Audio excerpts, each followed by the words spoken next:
couple of days ago, Coach Prime went on CBS Sports and said that he's not done yet with shaking up the recruiting landscape. He's not done yet. He knows of one guy for sure, one dog, one game changer, who's going to come into the program and help change things around. He knows he has one more yet, still after signing day, but potentially two more. Now, if you're like me, you're impatient. I can't wait. I don't want to wait to see who it is. So my mind gets to racing. I'm like, well, okay, who are the guys still left out there? Who's available, right? Who hasn't signed during National Signing Day? And then I see Mr. Five-Star himself, Levis Overton, right? Who is one of the top prospects in the 2023 class, but he just recently made headlines a couple of days ago because he has decided to reclassify into this year's class, the 2022 class. He is going to make his decision in April, and he's going to enroll in whatever college he chooses over the summer. Now, keep in mind, this kid has a top 5. Recently, he just announced his top 5. But that doesn't really hold much weight in today's day and age in college football and recruiting, because a lot of these kids, we thought Shamar Stewart was going to go to Miami, right? When he dropped his top list and he canceled that visit to Texas A&M, a lot of Miami people thought he was going. He didn't go. We thought Harold Perkins would stay with Texas A&M. He's at LSU. A lot of things can happen. So before I get started with this video, do you remember 2 for 7 Kitchen? The restaurant that I told you about in Byron, Mississippi, one that I will be hitting up when I visit Jackson State next year for these games, next season? Well, guess what? My guy, Chef Mario, and his amazing wife and family, they got a truck now. They got a food truck. And guess what else? They do catering. So, church, at the school, whatever events you having, they can cater to it. So I want y'all to check them out. I can explain it by myself, but I need y'all to check this video out. Are you looking forward to serving delicious food at your next event? Well, look no further. 2 for 7 Kitchen Food Truck has blessed many with our great service. We serve church events, school events, factories, and we also do catering. We would love to be at your service for your next event, providing smiles for our wonderful customers with our delicious menu.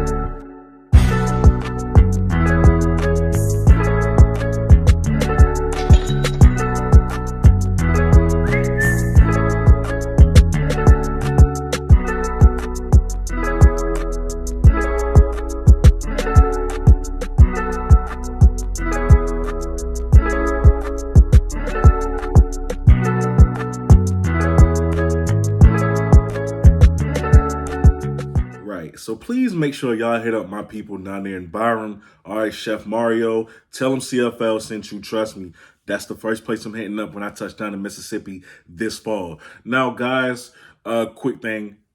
I'm not in my usual spot in the house. Yes, people downstairs. So got to come up here, just to get away from the noise. And I hate maneuvering like this because it's weird. It feels weird to me. But we gotta make it work how I do. So listen, back to Mr. Overton. So Levis, I'm going to tell you why I think him to Jackson State can be a real possibility. I'm not going to guarantee you anything. I'm just saying maybe he's one of these guys that Coach Prime is talking about when he says he's not done shaping shocking the recruiting world. So when it came down to Shamar and it came down to Harold, we knew, because even they said like the NIL was a factor. It was a factor, and it was always going to be a factor. And then Coach Prime comes out and say, I can't compete with a man who's giving you money, blah, blah, blah. If that's the reason why you want to go play for who you want to go play for, then go ahead. I can't stop you. That's the gist of it. But with Levis, right, money, NIL might not be the biggest factor with him. Might not, keyword. And the reason being is because he comes from a decent income family. They stay in a very nice neighborhood in Georgia. Like they're fine when it comes to finances. His father is the athletic director for Kennesaw State currently, and he was the former athletic director for Texas A&M from 99 to 2009. So I mean, I don't think he's hurting for that. Like I don't think the NIL would be the biggest factor for him. But that's just my opinion. I think that could really, I think this could really play a factor. So listen, Levis himself, right, just to give you a little bit of his background, he is 6'4", 265 pounds, and he's a defensive lineman. After losing Shamar Stewart, and clearly we saw how hurt Coach Prime was over that, wouldn't it be a great thing if, like, why would we not assume that he wouldn't try to go at the Levis even harder, since Levis have, Mr. Overton has transferred from the 23 class to the 2022 class. Now that he's reclassified, what makes us think that Coach Prime wouldn't be going as hard for this kid like he was Shamar Stewart? I think he will. So listen, Mr. Overton, man, he is a 5-star prospect from Alpharetta, Georgia, where he goes to Milton High School. Now, he is a first-round projection. He has a first-round projection already in high school. Good height, good length. He's a 2-sport star. He could really be one of the top prospects in basketball. That's just how good he is, right? He's very versatile. He can, what I mean when I say he's very versatile, right? The 2-point stance, 3-point stance, even 4-point stance, it does not matter. He's proven to be effective out of all 3 stances. That's what you love. On top of that, he can win matchups on the inside as well as the outside. It's possible with him, right? And him and his strength, him and his versatility, the fact that he has such violent hands, it all goes hand in hand with each other. So he's a really versatile defensive lineman who has power and finesse to his game, and I just love to see it. So he's violent and he has impressive strength. I mean, to be 6'4", 265 pounds, it might be average for maybe to the average football fan. Okay, that's good size, but it ain't like nothing to go wow at. But when you look at his build, he looks like he's college ready as of right now. You can't say that about a lot of kids, especially a lot of defensive linemen right now. He looks like he's ready to go right now. He's one of the top defensive linemen in multiple classes. I think that says a lot, that you could be a 5-star prospect in your first class and then you reclassify in 2022 and still be a 5-star prospect, still maybe not be the top defensive lineman, but you're one of the top defensive linemen. I think that says a lot of how good you are. Your ranking didn't really drop. So just to give you a background of his family, like I said, his father is the athletic director. Kennesaw State, was at Texas A&M. His father also was an offensive lineman for Oklahoma State. I think he has some time in the league, but I'm not sure. On top of that, his brother is a defensive lineman at Liberty right now. And his mother was a great volleyball player at Kentucky. Now, just to get back to the NIL thing, he's currently valued, as far as NIL goes, he's valued at $61,000. And it's going to continue to go up because the first time they valued him, it was at $41,000. Now it's at $61,000.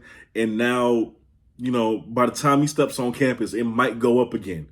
Another 10 to 20K. It might go up again. But I genuinely think because money isn't really an issue for him, maybe the NIL isn't really his biggest contributing factor when it comes to choosing a school. But we don't know, because keep in mind, Texas A&M is in his top 5. Texas A&M has been recruiting him hard, very hard. And we know they still got money. They still got a lot of money, even after getting Shamar. So, we can see how this goes. I think Oregon is there. But Jackson State is his only HBCU offer. And we saw what Coach Prime was able to do with Travis and Kevin. We'll just have to wait and see how this goes. We'll have to wait and see who these last couple of kids that are going to be signing to Jackson State is. Hopefully, it could be Mr. Overton himself, but we don't know. We don't know. This is just me speculating, and I don't know, just trying to dig to see who these kids are, who these last remaining kids are to top off this recruiting class for Jackson State. But you guys can let me know down below in the comment section who you think it is, who you think they should go after. Well, not really go after, right? But who you think the last two, one for sure, but the last 2 kids are in the recruiting class. I would definitely love to know, because my brain is shot right now. I don't know. I don't know who. But with that being said, man, you're watching the CFL podcast. Sorry for the change of scenery. It's a little struggle when I got to do it like this.